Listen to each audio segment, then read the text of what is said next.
So I did my project for adolescents on the differences between marijuana for adults and adolescent. The title is "Oh, the Places You Should Not Go," and here I have all the information, source citation. Perception versus reality is sort of how this choose your own adventure book works. First opening question is, what should we do today? Wake and bake, page 3. Listen to some music, page 6. I'm going to choose the uh, less than great choice, wake and bake, because that is how we can discover more information. It says page 3. Always, page 3. Now is not the time. I have perception. There is nothing wrong with a toke before bed or in the morning to get your head right. Versus reality. Just 3 to 7 times approximately a week of cannabis use has shown in youth greater difficulty making decisions, controlling impulses, focusing attention, and with working memory over adults. Next, I'm going to choose, I have play video games or puff puff pass. I'm going to just choose puff puff pass for page 1. Not great, try again. There is no risk in doing a little sometimes is the perception versus reality. From pre to post high, youth's craving for cannabis increased whereas adults decreased, which suggests youth is more at risk for binge-like behavior.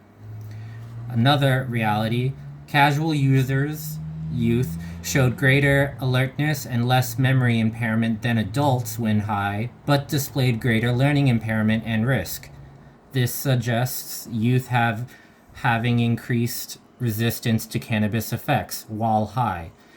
Thus, they may increase usage to try and fruitlessly become higher. I have try a hobby, smoke and vibe. I'm going to do smoke and vibe, page 5.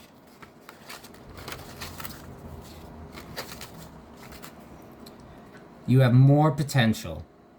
It's the weekend, no biggie if I get stoned today.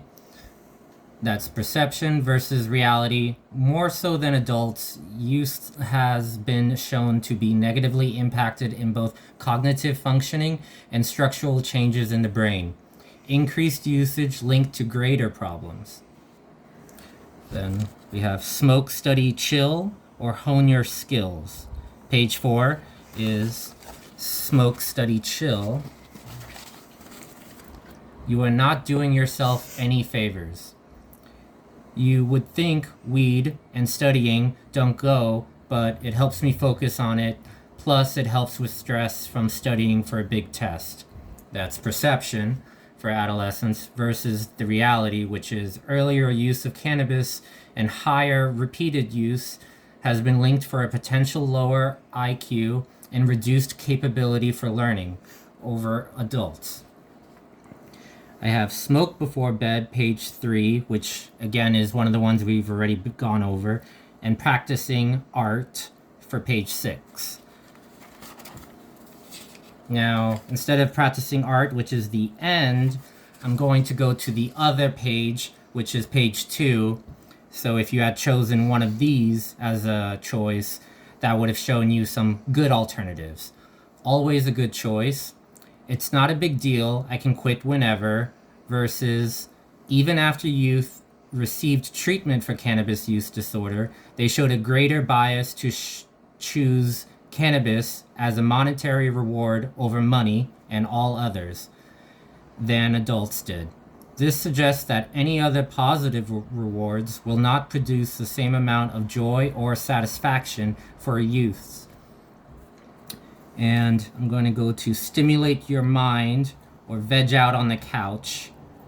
Stimulate your mind, page 6, which is my final one.